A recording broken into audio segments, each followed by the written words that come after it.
Tesis de epistemología por Andrés Felipe Ruiz de tercer semestre de filosofía.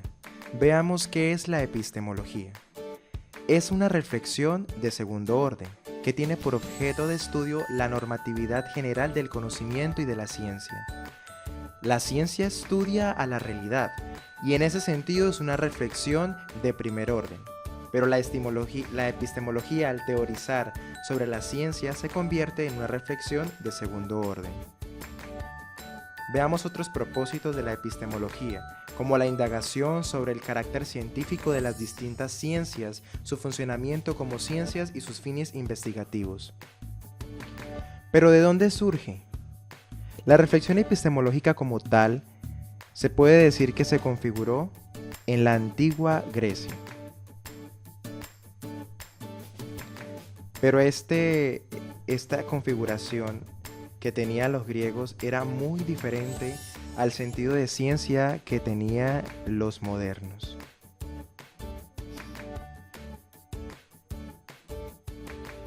Fue en la modernidad donde se configuró de manera más sólida el sentido de la epistemología que hasta hoy sobrevive.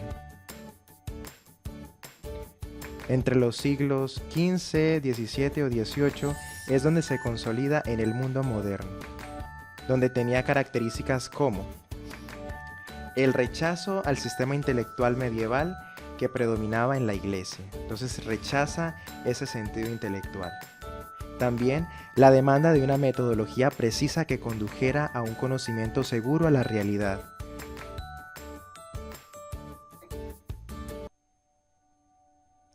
Entonces, todo este proceso, este pensamiento moderno es especialmente epistemológico, en el que surgen dos proyectos filosóficos importantísimos. Veamos cuáles son.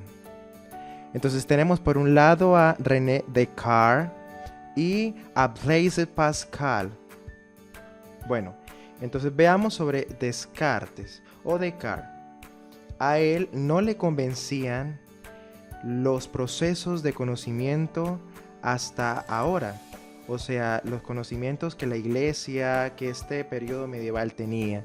Entonces inaugura un pensamiento, un movimiento que se llamó el racionalismo y propone el método cartesiano, que tiene como reglas la evidencia, el análisis, la síntesis y que todo esto nos lleve a errar. Entonces se atreve a decir que antes de hacer las pruebas no podremos aceptar nada como verdadero, tendremos que dudar de todo menos de que se existe, a lo que le llamó la tan conocida duda metódica, el método para llegar a una verdad evidente. Ahora veamos a Pascal. Dice que la razón, al contrario a Descartes, se muestra impotente ante las verdades éticas y religiosas. La razón sola no es confiable, pues el hombre también tiene un corazón. Bueno, este rechaza lo de René Descartes. Ahora veamos innatismo versus empirismo. Estas corrientes tenían una manera propia de resolver el problema general moderno del conocimiento humano. Así es, veamos por este lado lo que es el innatismo. Bueno, este innatismo afirma que en los seres humanos existen ideas o estructuras mentales previas a la existencia.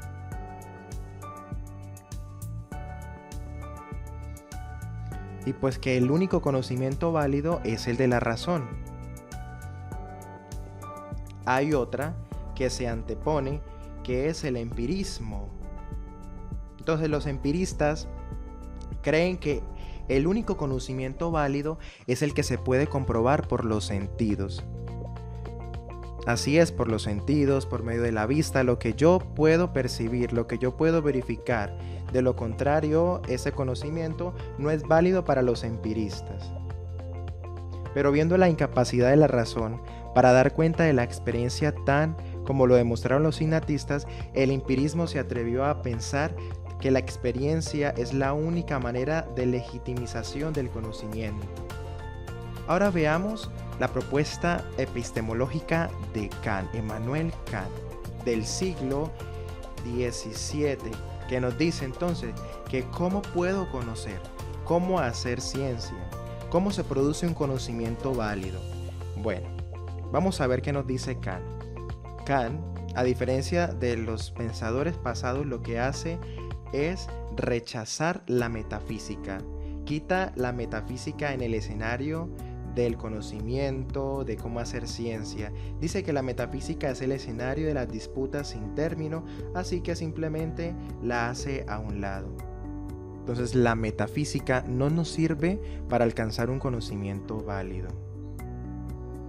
Entonces, Kant describe, y como está expuesto aquí, supo ver bien el problema causado entre empiristas y racionalistas en su vertiente innatista, que radica en un único asunto: lograr conciliar los dos elementos, el empirismo y el racionalismo, y propone unos juicios analíticos y los juicios sintéticos, que es a priori y a posteriori.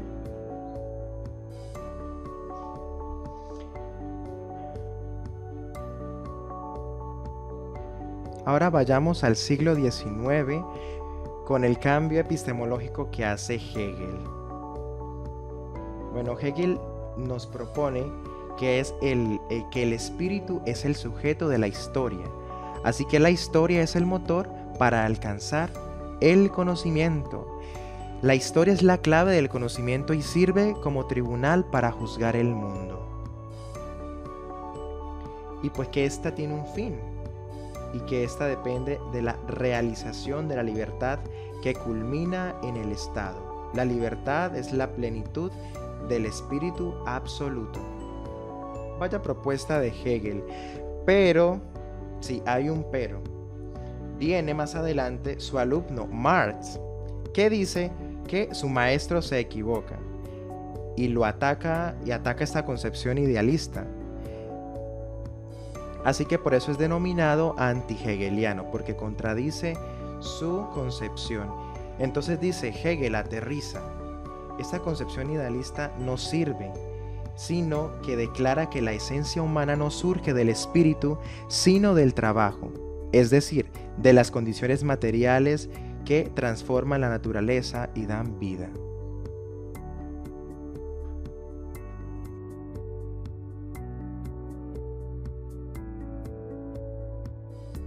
Y continuemos con el positivismo científico del siglo XIX. Bueno, ¿eso qué es del positivismo del siglo XIX?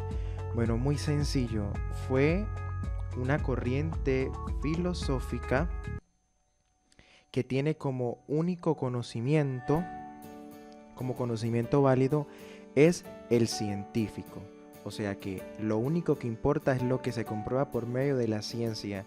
Y este pensamiento, este sistema es propuesto por Auguste Comte cuando propone el método científico.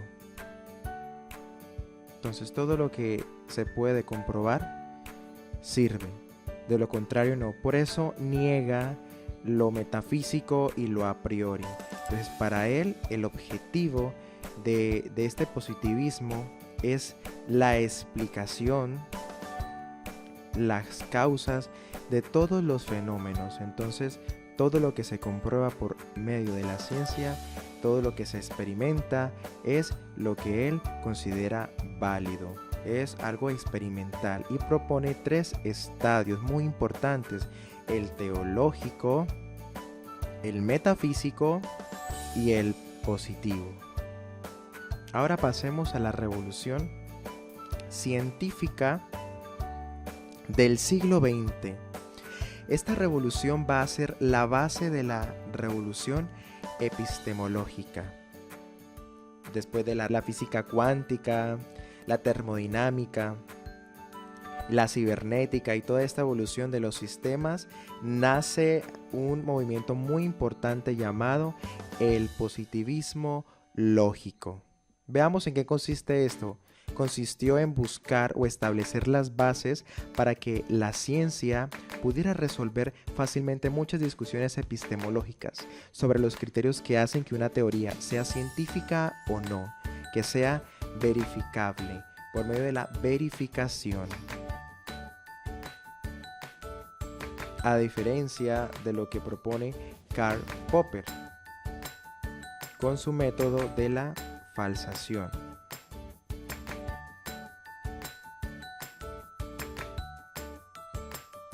Entonces, con este método de la falsación rechaza el inductivismo y propone que es por medio de la deducción, de la verificación y de la observación. Entonces, muchas gracias. Esto ha sido la primera parte de la síntesis de la epistemología.